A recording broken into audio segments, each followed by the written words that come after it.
Really, really simple. Leveling up float fishing goes, of course, really well at the new Elk Lake, because Elk Lake is, of course, predestined for it. It is a level 1 water. And that means you can stand here with a super simple setup, even with a telescopic rod, and just make skill points in float fishing.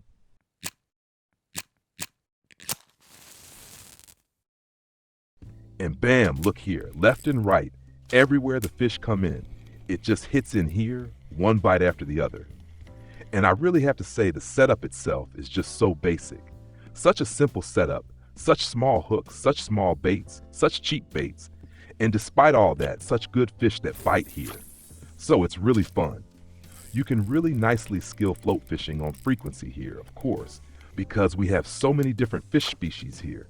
And of course we have different natural baits, larvae, and worms, and we can use them all here, just on float. If you are completely new, of course you start here with a telescopic rod. Very simple, with a stick, with a line, with a hook, and a worm. And you don't need more. And already it starts here. What you see here now is basically step number 2. So, Bolognese Rod Express Fishing Sensive Bolognese SB13. That is the smallest and cheapest Bolognese rod in the game. The entire setup costs less than 100 silver. And with that, you can already have real fun at this water and also make percentages in float fishing.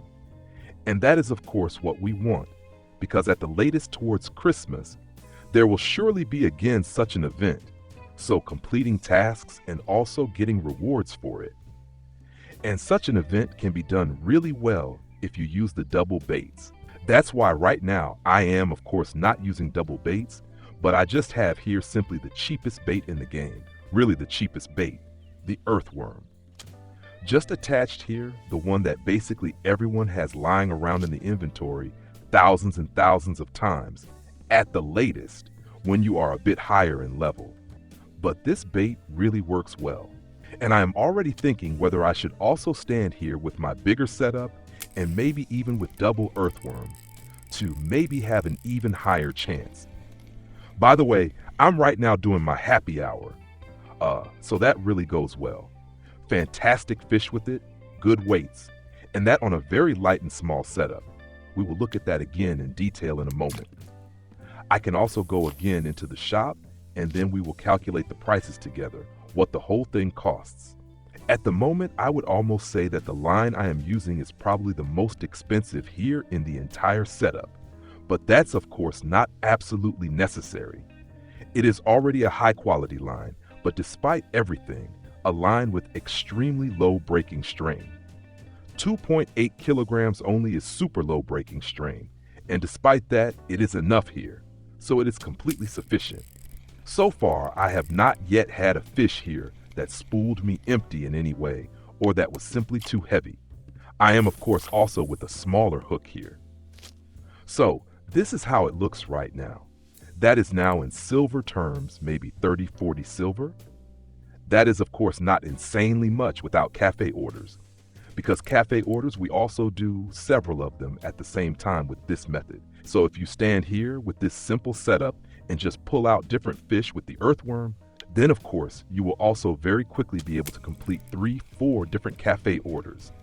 And they are regularly new here at this water. The Café orders here at this water do not run that long, so you can actually here, maybe even twice in 1 hour, go to the Café and check if something has changed and if you can hand in new Café orders again. That is enormously worth it. So now, let's first look at what am I actually doing here right now. So, first the most important thing. I'm standing here directly in the base, right here on this jetty. So not far to walk, but from spawn quickly go to eat something free so that the energy is also nicely up. Eaten for free. After that, walk here, cast the rods, and the whole thing, as already said, very simple, with the earthworm. 1 meter depth I have set, and at first I of course again tested baits, and you should of course also test baits, because it can indeed be that the fish, when you watch this video and think to yourself, yeah man, I'll do that now too. Maybe they have different preferences right now, because the preferences of the fish change regularly. However, it always also fits quite well if you fish for perch with a simple worm. That is simply a combination that always worked well for ages, and therefore the simple earthworm here at this spot is maybe not at all wrong. So simple earthworm, we start at the bottom. Simple earthworm.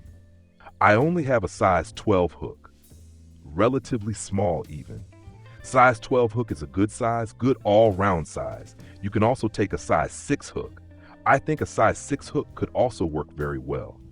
And I would not go significantly bigger with the hooks, because with a bigger hook, we have many more missed bites, and also fewer bites in general. For that, of course, slightly bigger fish can bite. But the way the setup is right now with the size 12 hook, simply with the earthworm, that already looks really good. That can already be done quite well. Yes, then we have here a simple float on it, a micro braid. That is the thinnest line in the game, a micro braid line. You can also simply take something like this here, right? Look here. 3.1 kilograms I could also take. 3.1 kilograms also fits perfectly. The breaking strain of the line is below the breaking strain of the rod. That is important because if something big bites, then in the worst case the line breaks and the rod does not break. And that's what we want. Yes, and then we now simply cast the setup out again. Casually cast out. 1 meter depth simply set. 1 meter depth. That also fits quite well. If I am not mistaken, it was also always said in the tutorial, set your setup to 1 meter depth. Whether that's still up to date in the tutorial, I cannot say right now, but 1 meter depth usually works quite well. You can already do that quite well. And especially here in this near shore area, 1 meter depth is also really good. Yes, and then it is actually only waiting and pulling out one fish after another. There is such a small difficulty in float fishing. You always have to wait for the right moment when the fish bites, pulls down, and then strike correctly. That is, of course, always such a thing. That is always a little bit, well, it can be difficult. It is significantly more difficult with the telescopic rod than here with the Bolognese rods. And later, with the match rods, it becomes even easier. Then it is even more fun. When we see here that the fish is nibbling, bam! Then we, of course, first wait until it goes down. And in the moment when it then goes down, I have now on the setup set it so that I have set the reeling speed to maximum 50. And when the fish goes down, then I press the shift key, so fast reeling, left mouse button, and then afterwards bam, right mouse button and strike so that it is pulled upwards with the right mouse button. And then usually the fish is already hooked. So now quickly cast out again. I think there is still something on it. Oh, even hooked again, that's a thing. Oh, that is of course nice. That was already long down, yes. So also here again, cast out. Simply so casually cast out. I also did not use line clip here or so, just vary a bit. Sometimes cast a bit further, sometimes a bit closer. So in this area here, it usually fits quite well. And if you have found an area that works better, then you simply cast all your floats in this area, and then it already runs. So important, if you see the float goes down and the rods stand here on the ground, keep a bit of a rhythm. So lift, wait, strike, right mouse button. So one after the other, click, click. So nicely keep this rhythm a bit. That was a bit easier a few months ago. There you could lift, reel immediately. So you basically grip the rod with E and already directly press the left mouse button and reeled immediately. That does not work so well at the moment.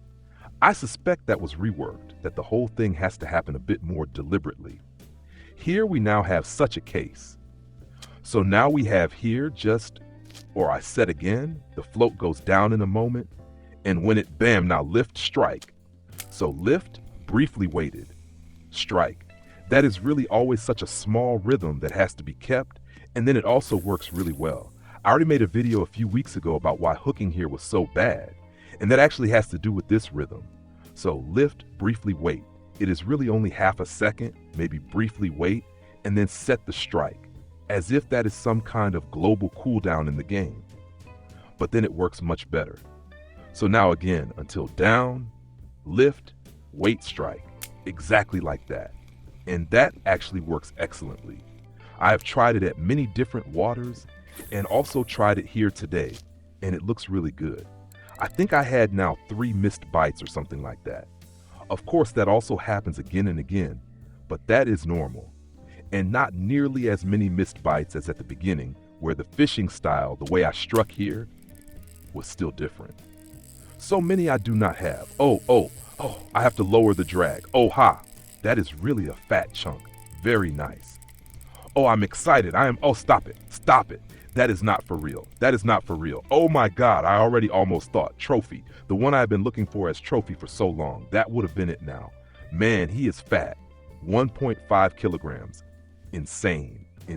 Really, really beautiful. No kidding.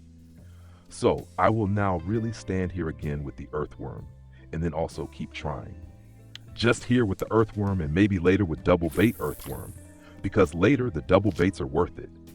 And therefore, get here to Elk Lake, skill float fishing, because it is so good, because it can also really be fun once you know how it works.